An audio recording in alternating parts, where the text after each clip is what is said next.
sker altså det, der ikke skulle ske, og det var, at jeg så faldt af den her ridetime. Hej så, og hjertelig velkommen til den her video. I dag bliver det en unboxing video, fordi jeg har bestilt en pakke fra Horse, og det bliver rigtig spændende, fordi det er en hel masse ting til Donse. Selvfølgelig også lidt til mig så jo, men ja. Og jeg skal faktisk ned til ham lige om lidt, det er mandag i dag, og jeg skal ride undervisning og passe ham, så jeg skal skynde mig en lille smule. Men jeg tænker, det var, at vi skal starte med at få den op. Så har vi fået den op. Let's see. Wow, der er virkelig mange ting. Okay, jeg tænker, det var, at vi starter fra. Jeg tænker, vi starter med de kedeligste ting, og så kører vi op til nogle lidt mere spændende ting. Så jeg tænker, vi starter med den allerkedeligste ting. Jeg tænker, at den her, det er en strile. Og den har jeg købt, fordi at jeg mangler en hårstrile. Og det er det her, det er en til hårene. Så det er virkelig godt. Så det er sådan en stiv en, der kan lige få alt det der skidt ud på hårene af. Så den tænker jeg også, jeg skal teste af i dag. Ja, den er egentlig bare sådan her. Og så tænker jeg, at den her, den er måske heller ikke så spændende. Det ved jeg ikke lige, om det er.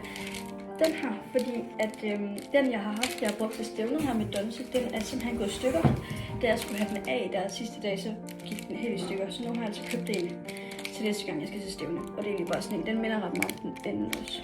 Det er faktisk nok helt præcis den samme. Der er bare lidt mere indre af dem der på, men ja. Så det er egentlig bare lige sådan en her til stævne. Godt, hvad skal man tage nu så? Det er det. Skal vi tage den her? Okay, den er pakket ind i sådan her. Det er, ja, det er en hårolie, fordi at, så kan jeg lige putte noget hårolie på Donse, så de kan give fugtet hans hår.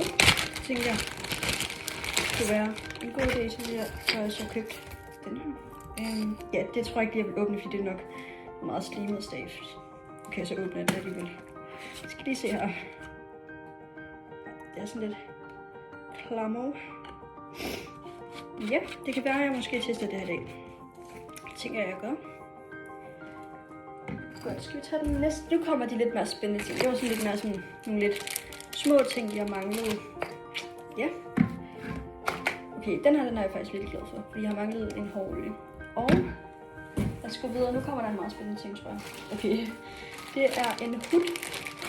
Den er blå, så den passer faktisk til noget, jeg også har købt. Den er gået i stykker. Jeg håber virkelig, den kan passe den. Det er en størrelse, jeg har købt den i. Kop. Nej, det tror jeg faktisk er perfekt. Måske, ej, okay, den er lidt lille. Det ved jeg ikke, om den er. Wow, ørerne er lige store. Jeg har købt nogle soundless. Den er virkelig cute. Men jeg tror måske ikke, det er så smart at bruge den om sommeren her, fordi at det er meget tykt det her op til ørerne, men det er fordi, det er sådan nogle soundless hud. Så altså, de kan jo godt høre, men så at det skærmer lidt noget af lyden af. Men den kan jeg virkelig godt lide. Og den har sådan noget, den har faktisk, kender man det her, nogle perler på her nu. Jeg ved ikke, hvad man kalder det. Den er i hvert fald virkelig flot, og den matcher til noget, der kommer lige om lidt. Og den matcher også til et af mine underlag, jeg har.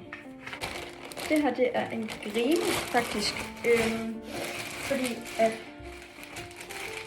den grime, den har på lige nu, den har sådan skarpen lidt op ved øret, og det er ikke særlig godt. Så nu har jeg købt en, hvor der er noget pels på, så det kunne blive lidt blødere.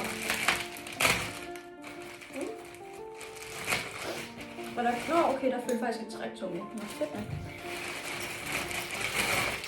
Wow, den er faktisk virkelig flot. Hvad størrelse har jeg købt den her? Jeg tror godt, den kan passe den. Kop. Okay, det er den. Det er også kop. Den er virkelig flot. Den er sådan brun, og så er der pels på. Det var lidt irriterende faktisk. Fordi jeg tror ikke, det her det kommer til at dække ned. Fordi det er sådan bag øret, han har det. Så jeg tror ikke, det her det kommer til at dække ned. Så tror jeg alligevel, det er det her. Det må jeg finde ud af. Jeg skal i hvert fald ned og prøve den på i dag. Det er virkelig cute og flot. Og så følger der et matchende træktøj med. Det passer virkelig godt sammen. Ja. Og nu når vi til den sidste ting, og det er nok den allermest spændende ting, og den jeg har været allermest excited over. Og den er godt nok meget blå, men ja. Det er en ponypude, så jeg kan ride uden sad med ham. Hold op, den er ret stor. Jeg har købt den i størrelse full, tror jeg. Men det tror jeg faktisk er fint nok. Ja, jeg tror bare, den er ret sådan, jeg tror, den er meget for lang. Jeg ved ikke, om den bliver for lang. Så det må jeg jo finde ud af, ellers så må jeg sælge den igen. Skal Skal vi lige åbne den? Wow. Ej, den er virkelig flot.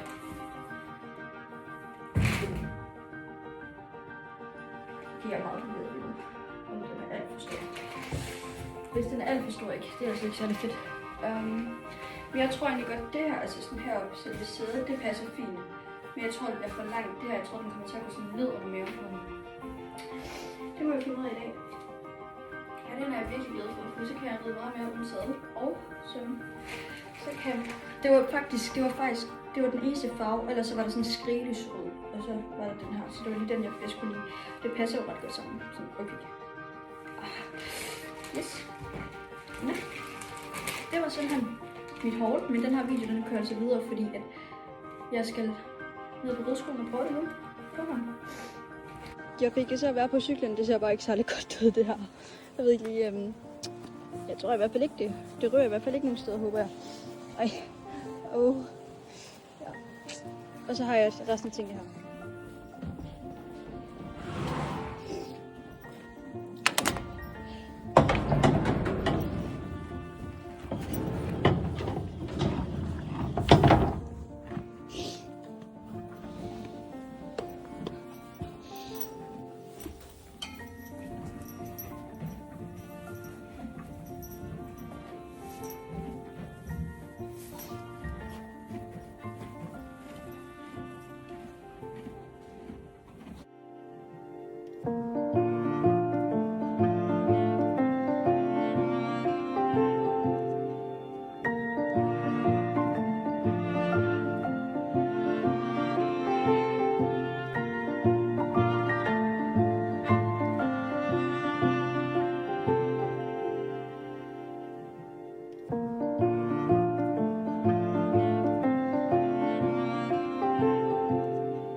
Passer helt perfekt. Det er godt.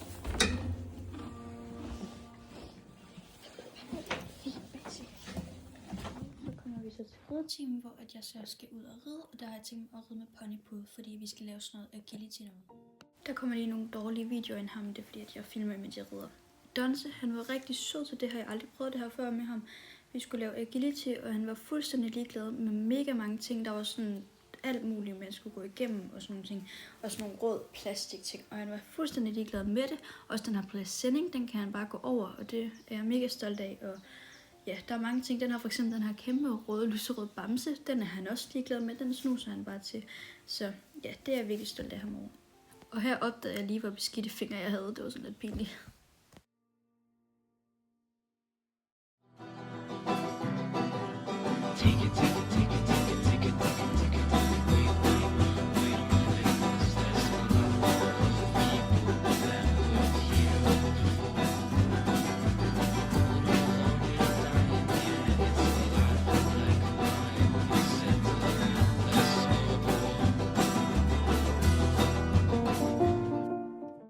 Ponypund, den var også rigtig fin at ride i, så det var også rigtig dejligt. Ridetimen, det var altså heller ikke kun sjovt og alt var godt, fordi at jeg havde faktisk mit første fald på Donse nogensinde i den her ridetime med det her agility, og jeg tænkte lige, at jeg ville lave en forklaring over for, hvad der egentlig skete.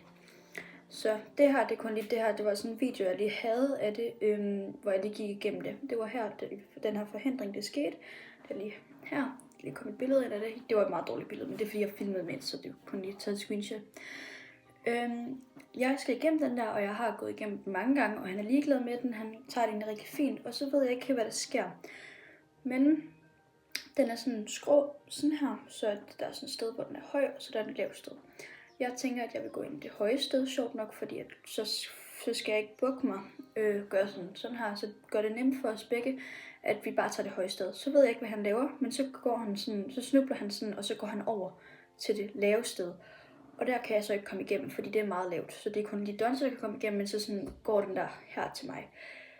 Så jeg sidder fast i den her. Den kommer her, og så giver den sådan en høj lyd, sådan knæk-agtigt, fordi at han går i skridt, og den sidder fast her. Så den giver sådan en lyd, det er jo sådan noget plastik, noget, så det siger sådan eller et eller andet. Og den lyd bliver han forskrækket over. Også fordi jeg selv går sådan lidt i panik, så går han selvfølgelig også i panik, så det går ned i hesten. Så han begynder at løbe i galop, og han stikker af, og jeg hænger stadig fast i det der, så jeg trækker jo hele den der plastik med, og det bliver han endnu mere bange for, og så løber han hurtigere. Og ja, det var ikke så godt. Og jeg rider kun med ponypude her. Det er først min ridetime med ponypude, så jeg har ikke lært at sidde fast på den endnu. Og det var, jeg kunne slet ikke sidde på det der, fordi han stikker jo bare af i fuld galop. Og så røg jeg ned, og jeg røg ned sådan først på min hofte, min skulder og mit hoved. Og mit hoved, det får godt nok også et ordentligt dask, og jeg har rigtig ondt herover. Jeg ved ikke, om I kan se det, men der er altså også kun en lille bule her. Det er meget svært at se, men ja.